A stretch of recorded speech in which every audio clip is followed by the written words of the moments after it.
അൽകുമാർ, ഇവിടെ ബഹുമാനപ്പെട്ട KM ഷാജി +2 കോഴ്സുകളൊക്കെ അനുവദിപ്പിച്ചത് നല്ല പഠനം നടത്തിയിട്ടാന്നുള്ളത് എല്ലാവർക്കും അറിയാം. അത്തരം പഠനങ്ങളൊന്നും ഞങ്ങളുടെ ശീലങ്ങളല്ല. രണ്ടാമത്തെ പ്രധാനപ്പെട്ട കാര്യം, അദ്ദേഹം പറഞ്ഞ കണക്കിലെ ഏറ്റവും വലിയ പിശകെന്താണ്? നമ്മുടെ നാട്ടിലെ CBSE സ്കൂളിലെ മുഴുവൻ കുട്ടികളും സ്റ്റേറ്റ് സിലബസിലേക്ക് വരുമെന്ന അടിസ്ഥാനത്തിലാണ് അദ്ദേഹം ഈ കണക്ക് ഇപ്പൊ പറഞ്ഞത്. CBSE സ്കൂളിൽ ജയിച്ച മുഴുവൻ കുട്ടികളും സ്റ്റേറ്റ് സിലബസിലേക്ക് അപേക്ഷകളുടെ അടിസ്ഥാനത്തിലാണ് ഞാൻ പറയുന്നത്. ദയവായി കേൾക്കുക. അങ്ങ് പറഞ്ഞ എണ്ണം CBSE സ്കൂളിൽ പഠിച്ച കുട്ടികളുടെ എണ്ണം പറഞ്ഞു. നിങ്ങൾ അപേക്ഷയുടെ എണ്ണം ഫാക്ച്വൽ എറർ ഉണ്ട് അദ്ദേഹം പറയുന്നതിൽ. ഇന്നലെ അപേക്ഷകൾ വന്നു, ലോഗിൻ ചെയ്ത് കഴിഞ്ഞു. നോ. ഞാൻ പറഞ്ഞ കൃത്യമായിട്ടുള്ള കാര്യം പറഞ്ഞത്. നിങ്ങൾ ഈ ചർച്ചയിൽ പറഞ്ഞ കാര്യം ഞാൻ കേട്ടത് CBSE സ്കൂളിൽ പഠിച്ച കുട്ടികൾ ഇത്ര പേർ ജയിച്ചു, അവരുടെ എണ്ണം കൂടി ചേർത്താണ് നിങ്ങൾ കണക്ക് പറയുന്നത്. അല്ലല്ല, അങ്ങനെയല്ല. നേരത്തെ അദ്ദേഹം പറഞ്ഞത് സ്റ്റേറ്റ് സിലബസിൽ നിന്നുള്ള കുട്ടികൾ കൂടാതെ CBSE വിദ്യാർത്ഥികൾ കൂടി +1 അപേക്ഷ സമർപ്പിച്ചിട്ടുണ്ട് എന്നാണ്.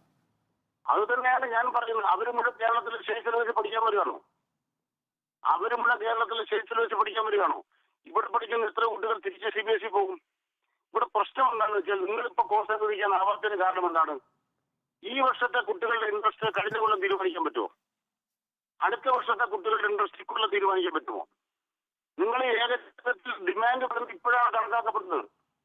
ആ ഡിമാൻഡ് അവരുടെ ഈ ട്രയലിൽ കണക്കാക്കപ്പെടപ്പെടുന്ന ഡിമാൻഡ് എവിടെയാണ്? ഡിമാൻഡ് എന്താണ്? ഏത് കോമ്പിനേഷനാണ് മനസ്സിലാവുക? ആ കോമ്പിനേഷൻ മനസ്സിലാക്കുന്ന ഡിമാൻഡ് മനസ്സിലാക്കാനാണ് ഏകജാലകത്തിന്റെ സംവിധാനം. അത് മനസ്സിലാക്കി കഴിഞ്ഞാൽ ടാർഗറ്റ് പരിഹരിക്കാമെന്ന് പറഞ്ഞപ്പോൾ ഞാൻ അപ്പുറം ചെയ്യുന്നത് അതല്ല. കഴിഞ്ഞ കൊല്ലം തന്നെ എത്ര കുട്ടികൾ ജയിക്കാനായിട്ടുണ്ട്? അവരുടെ ഡിമാൻഡ് എങ്ങനെ മനസ്സിലാവും? നിങ്ങൾക്ക് 1 ലക്ഷം കുട്ടികൾ ജയിക്കും തീരുമാനിച്ചിട്ട് 2 ലക്ഷം ജയിക്കുന്നെങ്കിൽ അവരുടെ ഡിമാൻഡ് എങ്ങനെ മനസ്സിലാവും? ഡിമാൻഡ് മനസ്സിലാക്കണമെങ്കിൽ ഓൺലൈനിൽ അവരുടെ കോമ്പറ്റീഷൻ ഓരോ കാലഘട്ടത്തിലും 9ാം ക്ലാസ് കുട്ടികളോട് ചോദിച്ചാൽ മനസ്സിലാവും. അത് ശരി, അത് നല്ല ബുദ്ധിയാണ്. ആ ബുദ്ധി ഞങ്ങൾക്കില്ലാത്തതുകൊണ്ട് ഞങ്ങൾക്ക് മാപ്പാക്കി തരിക. അത്രയും വലിയ ബുദ്ധി ഞങ്ങൾക്കില്ല. 9ാം ക്ലാസ് നിങ്ങൾക്ക് ഇല്ലാത്തതിന്റെ പ്രശ്നത്തിന്റെ കാരണം നിങ്ങൾക്ക് ആ ബുദ്ധി ഇല്ലാത്തതിന്റെ പ്രശ്നം തന്നെ ഇത്. പൂർത്തിയാക്കട്ടെ അനിൽകുമാർ, പൂർത്തിയാക്കട്ടെ നവാസ്. അനിൽകുമാർ പൂർത്തിയാക്കട്ടെ. നിങ്ങൾ ഈ പറയുന്ന രൂപത്തിൽ അനിൽകുമാർ പൂർത്തിയാക്കട്ടെ നവാസ്. ചർച്ച പങ്കെടുക്കുമ്പോൾ ഒരാൾക്ക് അവസരം കിട്ടില്ല. അദ്ദേഹം പറയുകയാണ് ന്യായം. 9ാം ക്ലാസ് പഠിക്കുന്ന കുട്ടികളോടെല്ലാം അടുത്ത കൊല്ലം നിങ്ങൾ ഉദ്ദേശിക്കും ചോദിക്കണം. ഏത് പക്വതയാകുന്നേ ഉള്ളൂ. അവരെ ആ 10ാം ക്ലാസ്സിലെ പരീക്ഷ കഴിയുമ്പോഴാണ് അവർക്കൊരു ഡിസിഷൻ എടുക്കാൻ പറ്റുക. അപ്പൊ 9ാം ക്ലാസ് ഉറപ്പിക്കണം. ഇതൊക്കെ എവിടുത്തെ ബുദ്ധിയാണ് ഞങ്ങൾക്ക് മനസ്സിലാകുന്നില്ല. ഇത്തരം വിതരണവാദങ്ങൾ ഉന്നയിക്കുന്ന വീട്ടിൽ എന്താണ്?